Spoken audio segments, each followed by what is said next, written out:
Hundreds of people gathered for a candlelit vigil last night outside a TV station in Virginia to honor reporter Alison Parker and cameraman Adam Ward. The two were shot and killed live on the air 2 days ago by an angry former employee who then took his own life. Among those who spoke at last night's vigil was Virginia's Attorney General, who called for action to curb gun violence in the United States. Meanwhile, the husband of the woman wounded in Wednesday's shooting says his wife will still need about 3 months to recover. Vicki Gardner has lost a kidney and part of her colon.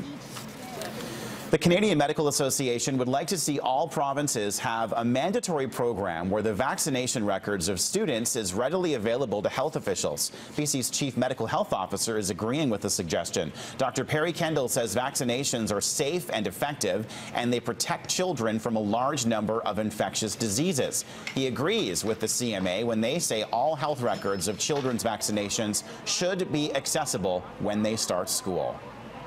The idea is that this would enable us to do a number of things. One, we could, once we know children are under-vaccinated or not vaccinated, we could reach out and talk to their parents to see if there's a conscientious objection, a religious objection, a medical reason why they're not vaccinated. A Saskatoon Police officer who was under investigation as the result of a private fitness business he was running has decided to quit the force. But that doesn't mean the issue is over. Sergeant Todd Lamb was running a fitness program called Spec Force 1. The problem was that he was using pictures of existing members of the police tactical squad in his video. As the members could be identified on the video, a Police Act investigation was started. Sergeant Lamb has now decided it's time to leave the force, and his resignation will be effective next week. It would appear as though the Police Act investigation is still ongoing. It has not yet been concluded. Simply somebody resigning from the police department does not preclude them from a Police Act investigation continuing. Any findings or any judgments that are rendered will be placed on that member's service record.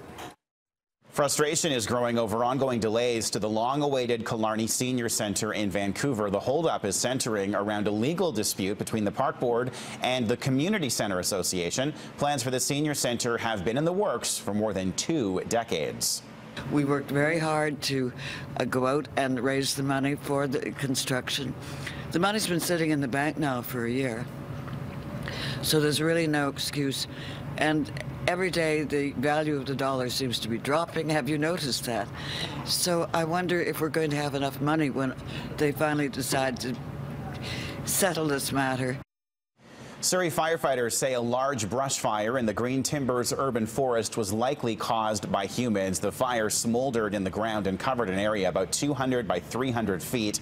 Firefighters used a park access route to get water to the area. They looked for evidence of a homeless camp, but didn't find anything.